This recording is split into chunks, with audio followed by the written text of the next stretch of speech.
இந்த உலகத்தில் இசைக்கடவுள் அப்படின்னுலாம் சொல்லப்படுறது, அப்படி சொல்லலாமா அப்படின்லாம் ஒரு விவாதம் நடந்துக்கிட்டே இருக்கிறது இசைஞானி இளையராஜா பற்றின விஷயத்திலேயே தான் இருக்கும்.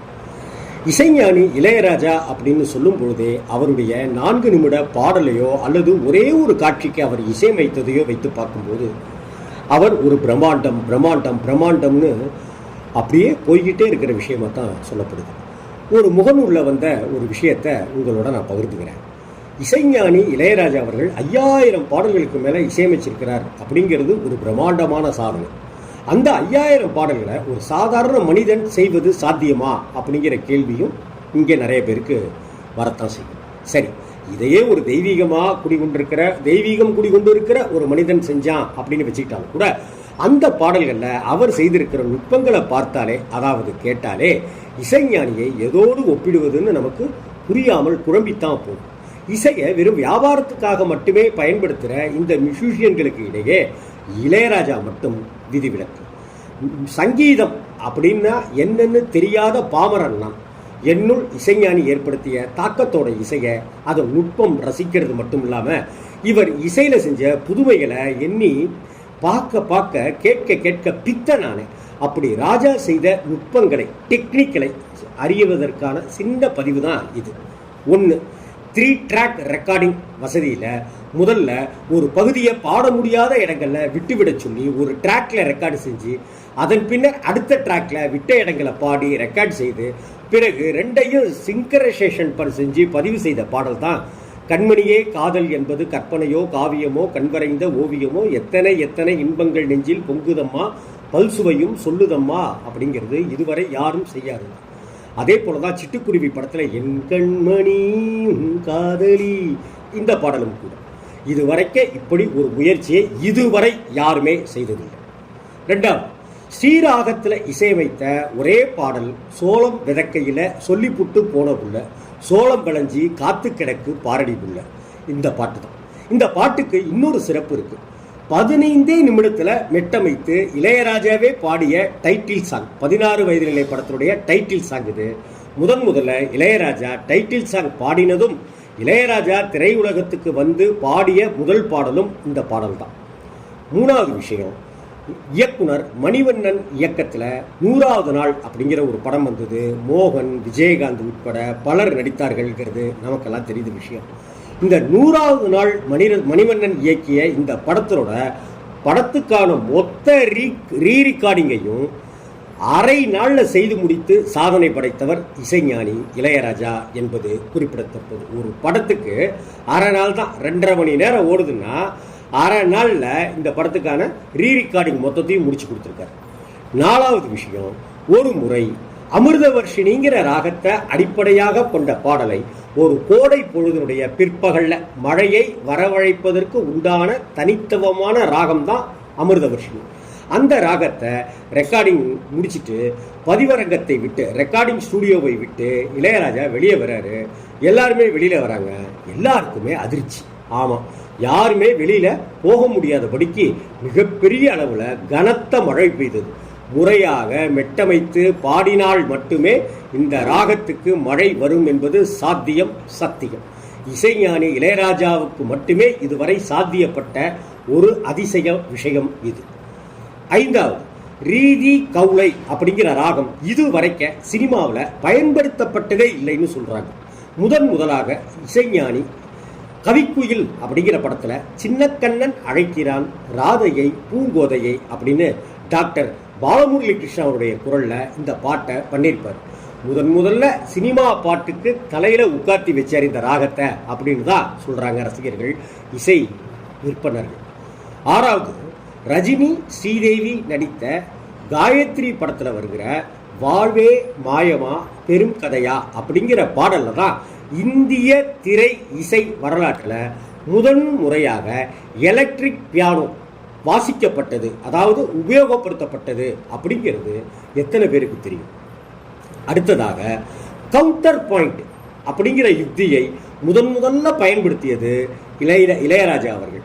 சிவகுமார் நடித்த சிட்டுக்குருவிங்கிற படத்தில் இடம்பெற்ற என் கண்மணி என் காதலி இளமாங்கனி உனை பார்த்ததும் துடிக்கின்றதே துடிக்கின்றதே நீ சொன்ன ஜோக்கை கேட்டு நானுமோ நகைச்சுவை மன்னன் இல்லையோ அப்படிங்கிற பாடல் தான் கவுண்டர் பாயிண்ட்ல கொடுக்கப்பட்டு வித்தியாசமான முறையில் வாலி அவர்களை கொண்டு எழுதப்பட்டது, இசையமைக்கப்பட்டது இளையராஜா.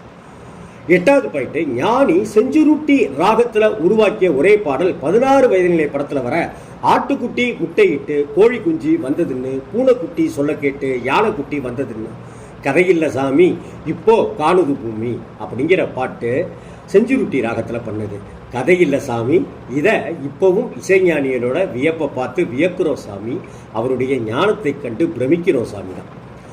9வது, இசைஞானி இளையராஜாவுடைய இசையில பாக்யராஜ் சாருடைய வசனத்துல கமல் ஸ்ரீதேவி நடிப்புல பாரதிராஜாவுடைய டைரக்ஷன்ல வந்த முதல் சிட்டி சப்ஜெக்ட் அப்படின்னு பார்த்தா சிகப்பு ரோஜாக்கள். இந்த படத்தினுடைய இசைக்கு, மியூசிக்கு, படத்துக்கான இசைக்கு வெறும் 12 வயலின் 2 செல்லோ மட்டுமே வைத்துக்கொண்டு, இதை மட்டும் 12 வயலின் 2 செல்லோ இதை மட்டுமே வச்சுக்கிட்டு வெறும் 10,000 ரூபாயில அந்த படத்துக்கான இசையை இசைஞானி இளையராஜா முடிச்சு கொடுத்துருக்கிறார். 10வது பாயிண்ட், ரஜினிகாந்த் நடித்த முள்ளும் மலரும் படத்துல வர ராமே ஆண்டாலும் ராவண ஆண்டாலும் எனக்கு ஒரு கவலை இல்லை, இந்த பாடலை அந்தோலிகா அப்படிங்கிற ராகத்தோட அடிப்படையில ஒரு நாடோடி பாடலா இசைஞானி இளையராஜா அமைச்சு கொடுத்திருக்கிறார். இந்த நாடோடித்தனமான ராகத்தினுடைய அடிப்படையில வந்த இந்த பாடலை ராம ஆண்டாலும் பாட்டை மிஞ்சுவதற்கு இன்னொருவர் இதுவரை பிறக்கல அப்படின்னு இசை விற்பனர்கள், அவரோடு பணியாற்றுகிறவர்கள் நிறைய பேர் பிரமிப்போடு சொல்றாங்க.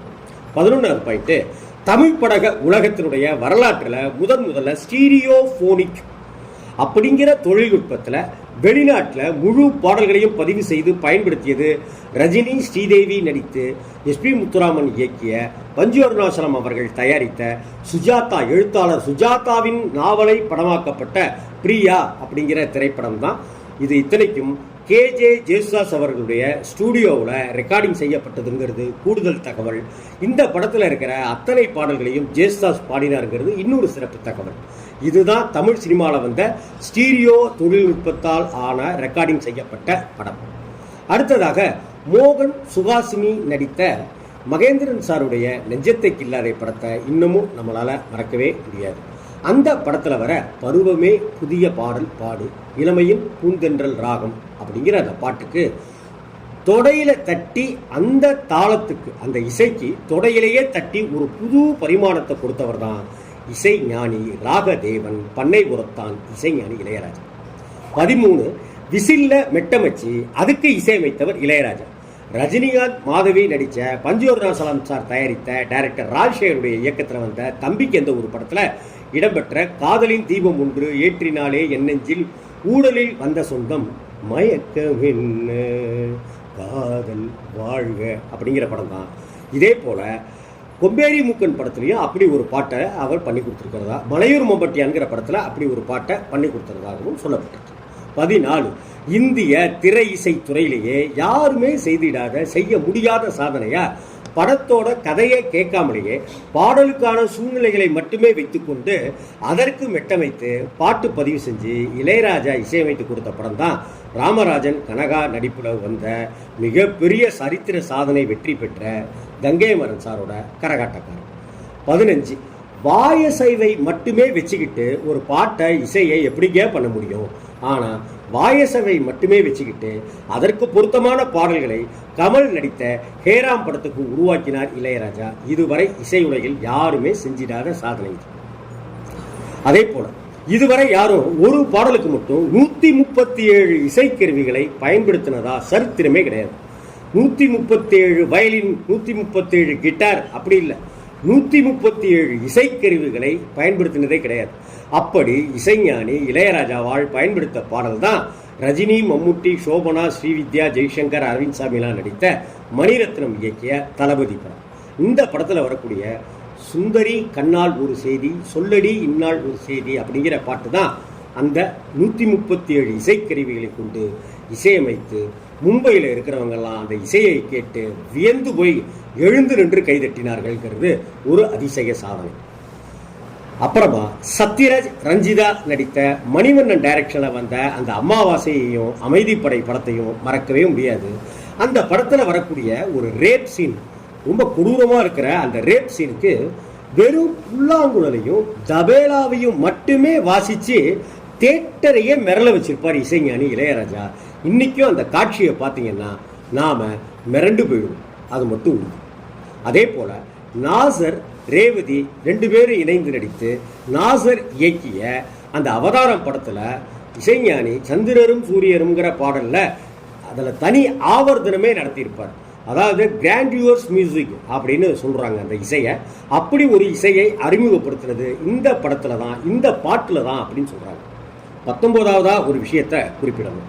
ரஜினிகாந்த், விஜயசாந்தி எல்லாம் நடித்த, குஷ்புலாம் நடித்த, மனோரமா விசுலாம் நடித்த பி வாசு சாருடைய மன்னன் படத்தை நம்மளால மறக்க முடியுமா?